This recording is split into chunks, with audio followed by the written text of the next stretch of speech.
Afternoon, everyone. I hope last week we had a introduction to what is called as ASIC verification. VLSI, we had an introduction and VLSI flow, and we talked about what is verification and what are the components of the test bench also. So I'm just going back again to our next slide. Actually, if you see, this was what we have discussed in the last week, where we have the architecture of a test bench consists of mainly there is a DUT, which is nothing but your design and a test. We have a driver, we have an input monitor, we have an output monitor, and this is a scoreboard and checker. Test cases are written, and this is a response generator. Response generator are optional. And last class we saw that also last module we saw that what is a test case. Test case is nothing but conditions we give in order to verify.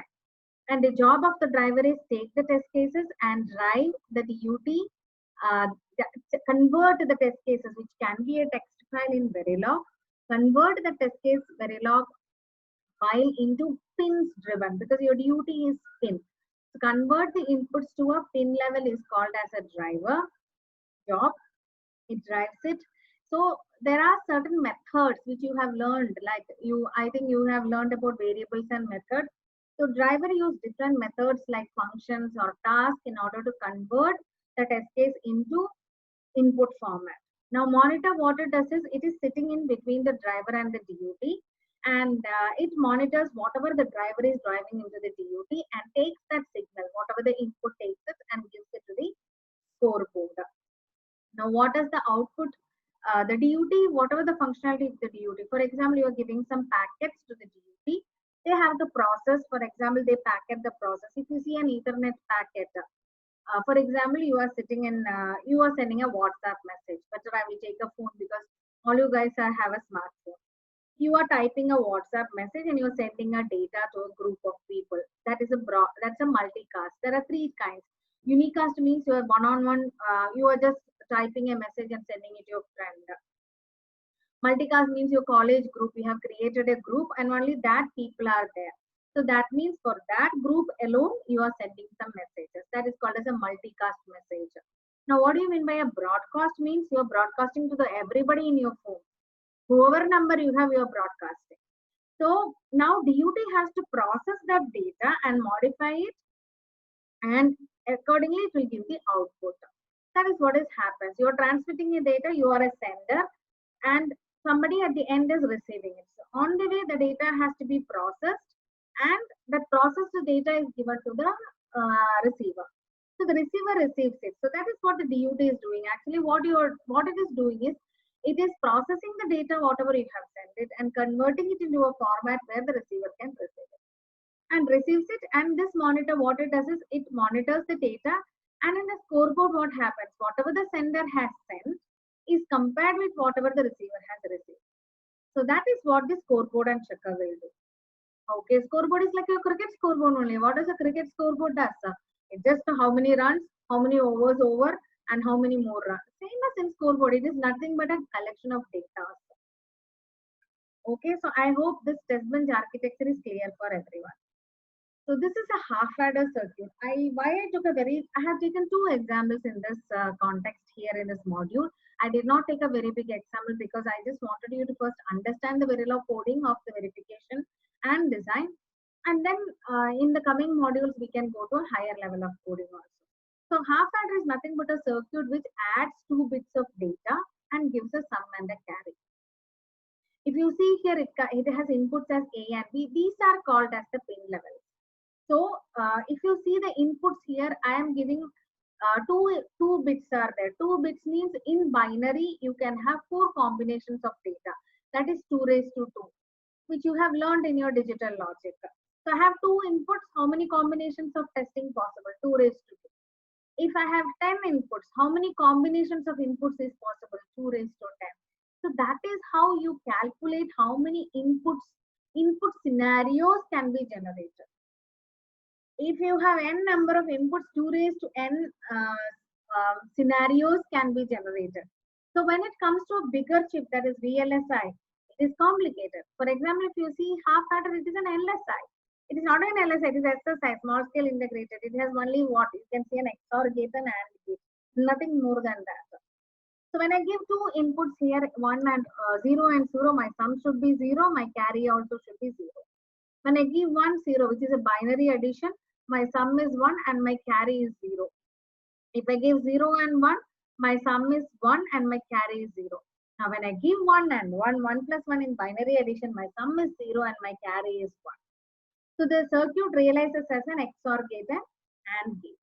So now if you go back to your test bench, what are the test cases which you can give? Here is, you can give 2 raised to 2, which is 4 combinations. 0, 0 is a test case, 0, 1 is a test case, 1, 0 is a test case, and 1, 1 is a test case. So these are the 4 combinations you can give. And if you see, this is my design. A simple half-adder circuit I have written in a Verilog coding. Very easy to understand. Whenever Verilog coding we write, like in C, you may be familiar that you start with main. In Verilog, we always tell it as a module. So whatever is highlighted in blue is a keyword. The module half underscore adder. This is the name of the module. A, comma B, comma S, comma C. A and B are the inputs. S and C are the outputs.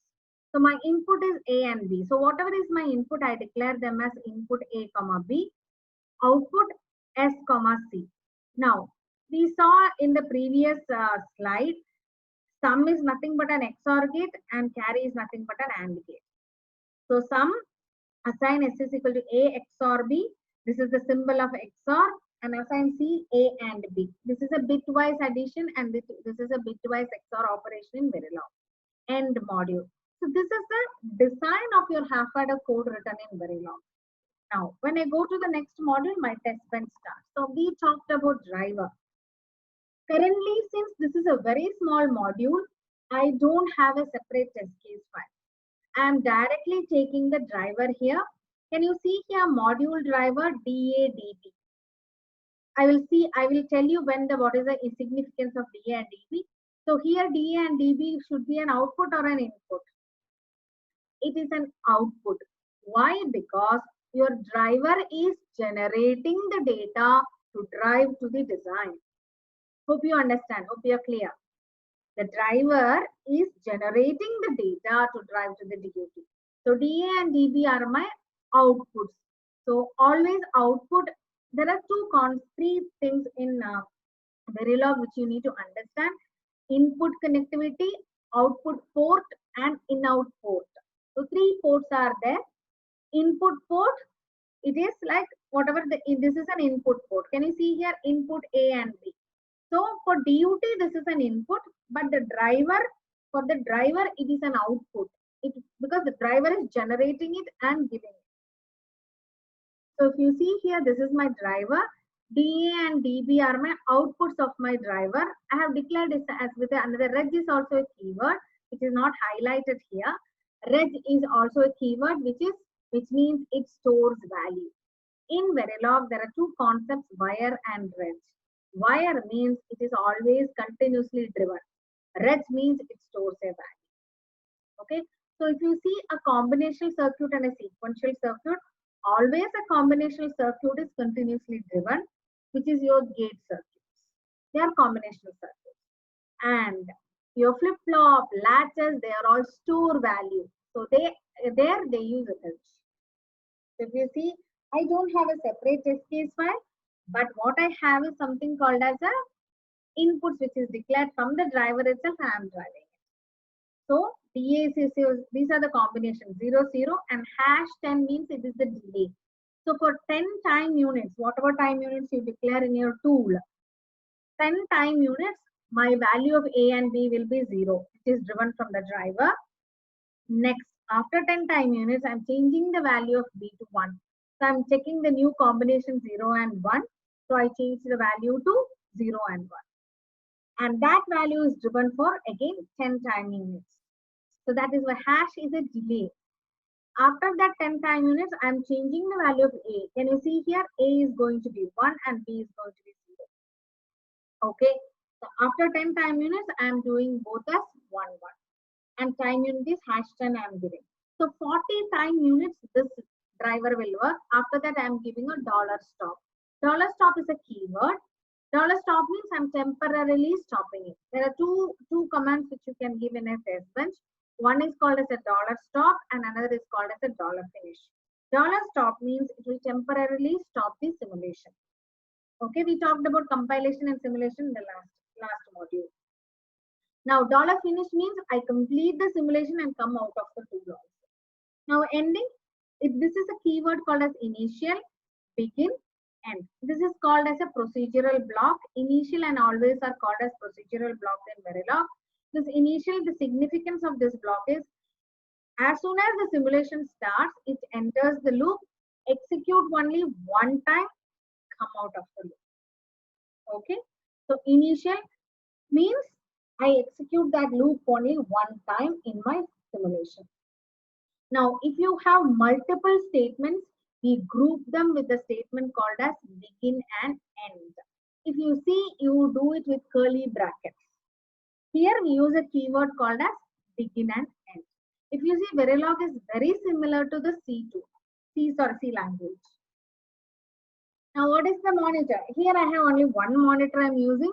I don't have a concept of scoreboard here because this is a very small code. So I did not use a scoreboard. Here my monitor and scoreboard are joined to have a single file. That is why I have given the module name as monitor underscore SCV, DA, DB, S, C. So input DA, DB, S, C.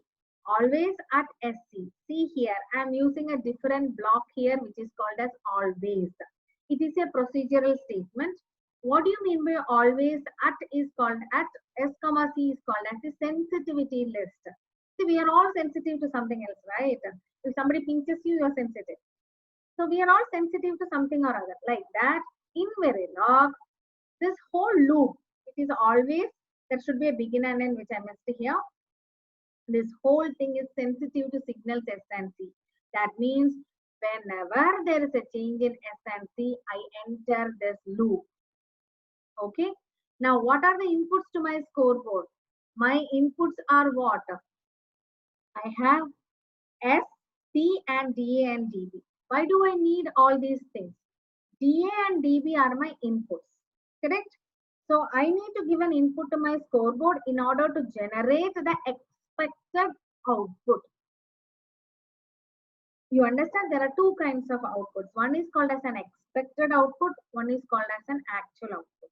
You know, when you give 0, 0 to a half adder, my sum is 0, my carry is 0. You very well understand that. Am I right? We very well understand that. So in that case, what will happen is, since I very well understand that this is happening, what I will do next is, I will create my expected output in my scoreboard and I will be looking for the real output or the actual output from the DUT. So if you see that DA and DB are my inputs, so what is happening here is, when both of them are 0, my sum and carry are 0. So this is called as a concatenation operator. That means I am concatenating S and C and making S 2-bit. That is why here DA and DB, this curly brackets here means I am concatenation operator. What do you mean by concatenation? It just joins. So if I want to join 4 bits, I can concatenate the 4 bits together and make it as 8 bits. Hope you understand. So S, C, now what am I telling looking for here is, this is my output. S and C are my output, actual output. 0, 0 is my expected output. So whenever both are 0, I'm entering, this is a case statement. Same, what is a case statement? As it is like a multiplexer, right? I look for this particular condition is satisfied. I enter the loop, look for whether 2 tick be 0, 0. Then what am I expecting? My sum and carry has to be. My sum and carry also has to be 0, 0. So if both of them are 0, 0, can you see here what is this print mess? This is display, dollar display is nothing but your print statements which you get on your screen when you're on your simulation, which comes at your output screen. Either it can be in your output screen or you can do it as in your output file. Here I am not creating any output file, I am just creating an output screen. So when my input both are 0, 0, my output is also expected to be 0, 0. So I'm giving a dollar display message that expected output and actual output matches. Okay. Now, when my input A and B are 0, 0, if my sum and carry expected actual output is not 0, 0, if there is some error, for example, instead of XOR gate, somebody give an OR gate. In that case, this will match. There won't be any issue. Correct? Okay, sorry, 1 minute. It's not an XOR, it's an OR gate, right? I confused it. It is an XOR gate. Okay. So, I will tell you where you can catch the error. I will tell you that. So, here, now, when my sum and carry 0, 0, it is fine. This is absolutely right. I'm missing some more cases in this, I think. Yeah, some more cases are missed here. Okay, but I will explain that where is the missing. So when it is 0, 1, can I see I'm giving 1, 0? That means my sum is 1 and my carry is 0. Yes, this matches. Now, the next conditions which I can give is what? 2 tick B, 1, 0. When I give 2 tick B, 1, 0, what will happen? Again, I am expecting my sum as 1 and carry as 0. Right? So there also it matches. Now, when I am giving 2 tick B1, 1, what will happen? When I am giving, I will just copy this and paste it so that you guys can understand what is happening. So, I'm just modifying it. So now I'm giving a condition. This is good. See, can you see here? I'm giving a condition. I'm giving here a condition called as 2 tick B1, 1, where my inputs both are 1.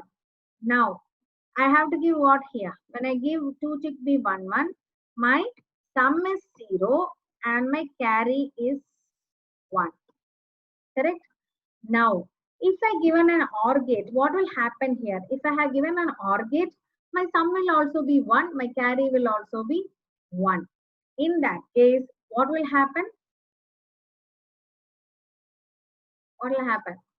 If I give here both as 1, 1,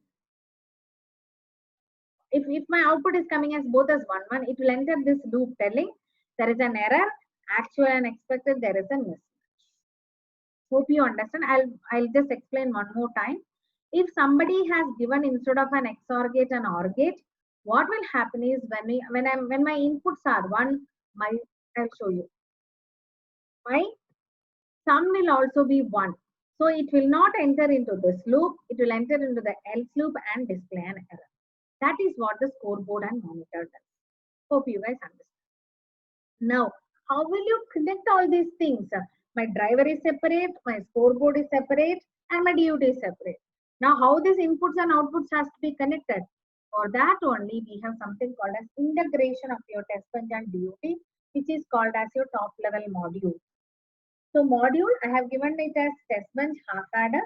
Can you see here? I am calling the driver with another name called as DRV and instantiating the driver module. I'm calling the monitor. Monitor has got how many? 4 inputs. DA, DB, sum and carry. And my half adder also has got 2 inputs and 2 outputs. Now can you see? I'm connecting everyone with the same name. So data A, data B, data A, data B. So all are connected to the same line. It is from the same input, everybody is getting the message. Now, sum and carry is the output of my DUT, which is sum and carry is getting connected to my scoreboard. This is how I integrate or connect my pins together. Okay, I hope this example gave you an idea about driver and scoreboard. We will look into one more example which I want you guys to understand, which is a little more complicated module, which is a sequential circuit. So I have taken a counter here.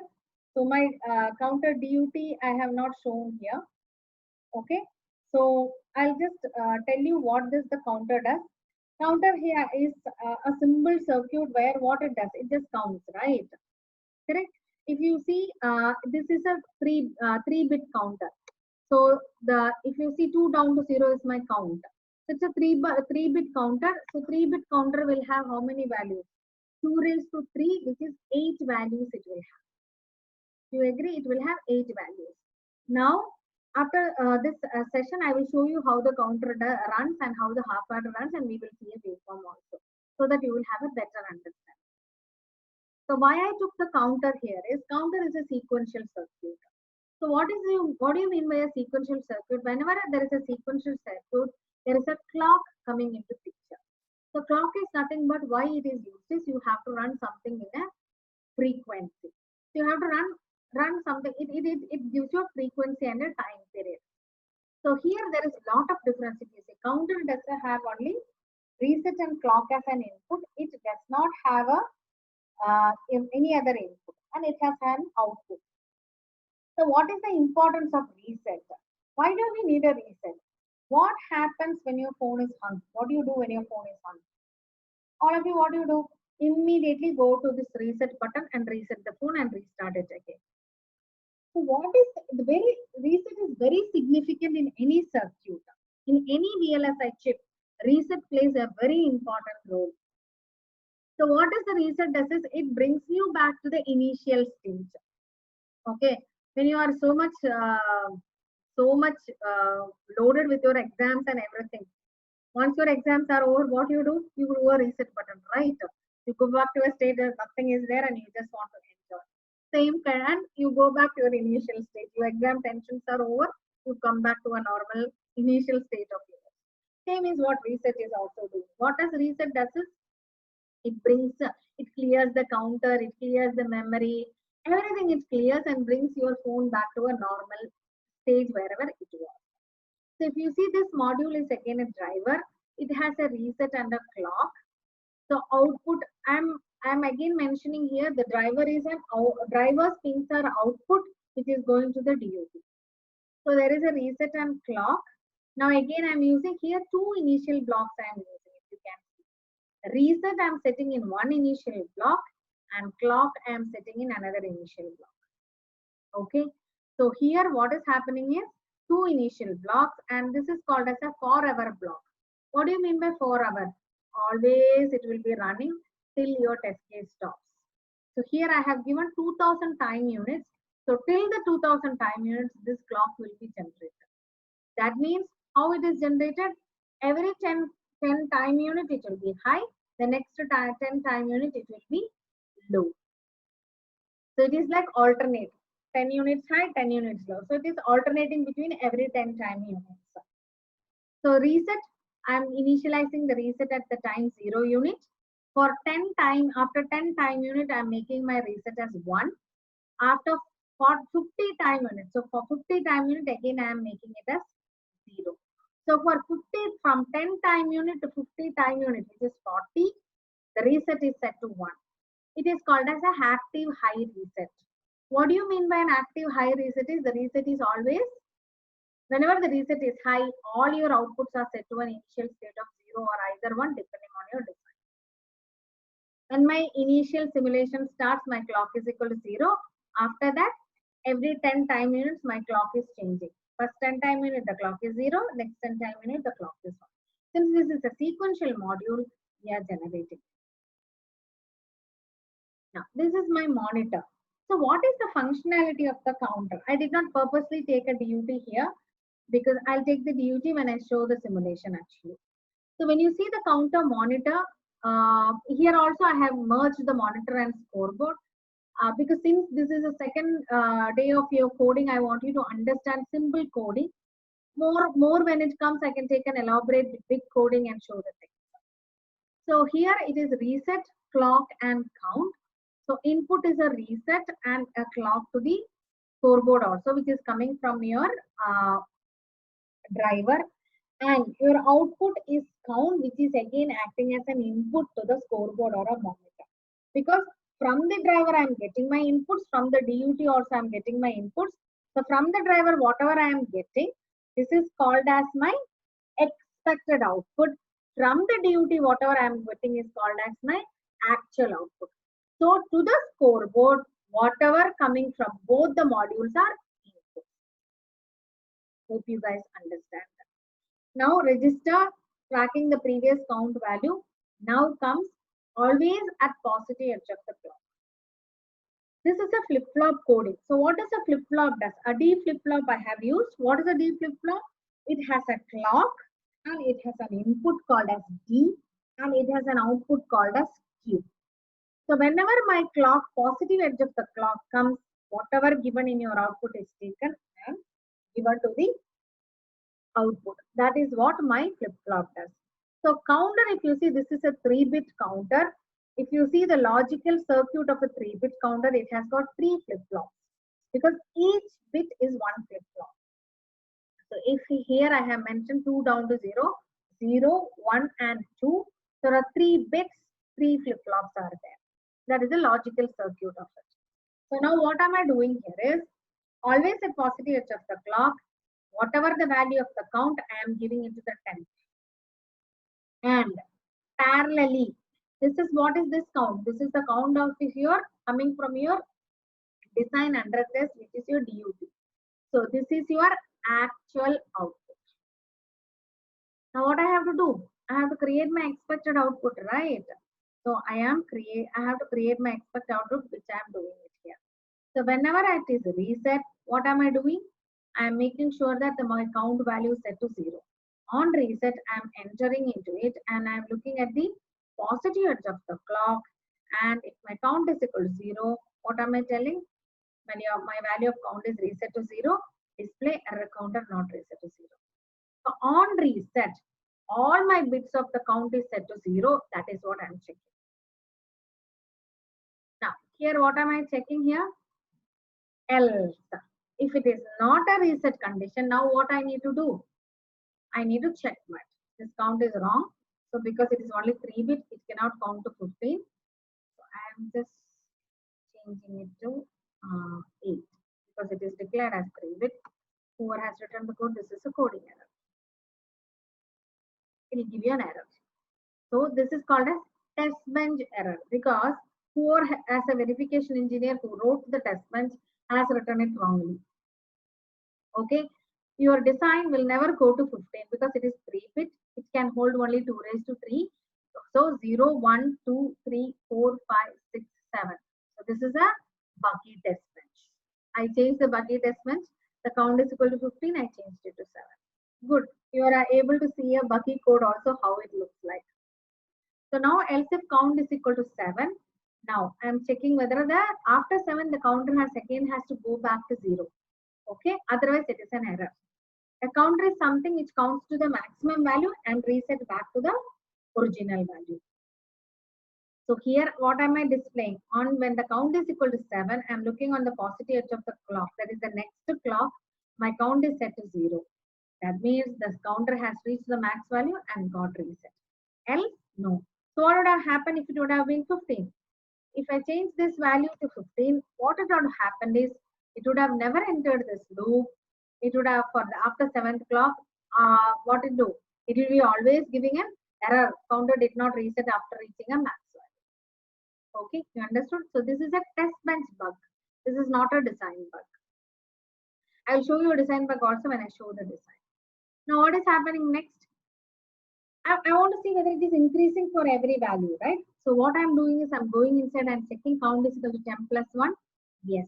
Every time it is printing the value, so it will print count is equal to 1 now, count is equal to 2, count 3, count 4, count 5, count 6, and count 7. Okay, understood? When count 7, it will not enter the loop because for count 7, I have already told you it has to enter this loop. So this will print till count is equal to 6. Okay, hope you understand. So this is where I do the top level interface. I integrate my test bench, which is my driver, my monitor and my counter, and I integrate and now I have to run the simulation. So what we will see now is we will see how the simulation is going to happen. Okay, so here we saw the driver, here we saw the monitor, how the monitor is getting connected, and I have not pasted a DUT here, which I need to show the DUT also. Okay, so the DUT is very easy. I can insert a slide and just show you how we have to write the design code also. So that, so this is how I will have my counter DUT. So everything, I'm just doing a sample coding for you. So everything starts with something called as I already told. So this is a module. So I am naming it as a counter. my module will have what and all. I will have a reset as my input. My clock will be there as an input, and my count is my output. Okay. Now, after that, what I am doing is I'm just practically showing you a code so that it is not tough for you guys to write a code. I just want you to understand. If you understand the principles of the coding, it is very easy for you to do the code.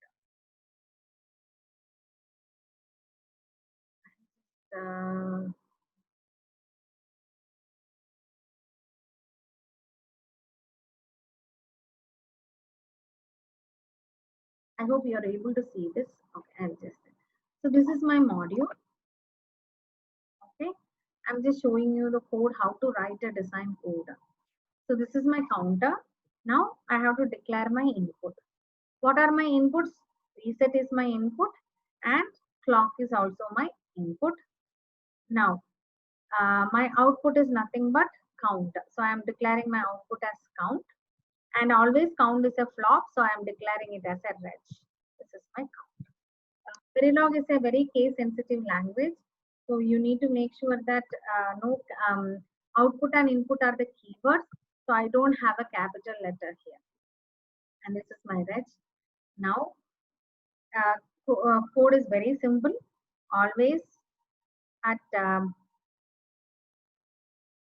passage of my clock, I have a begin here.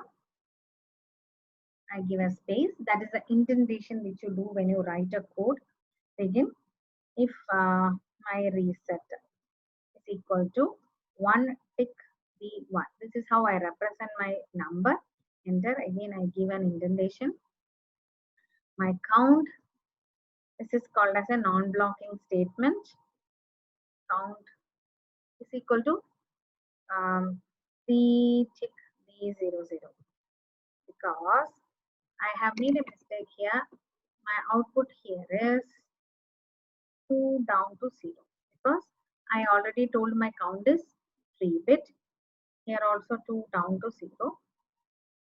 Okay, now count is 3 tick B00. Now, else. Else what should I do? Very simple. I just have to do my counting.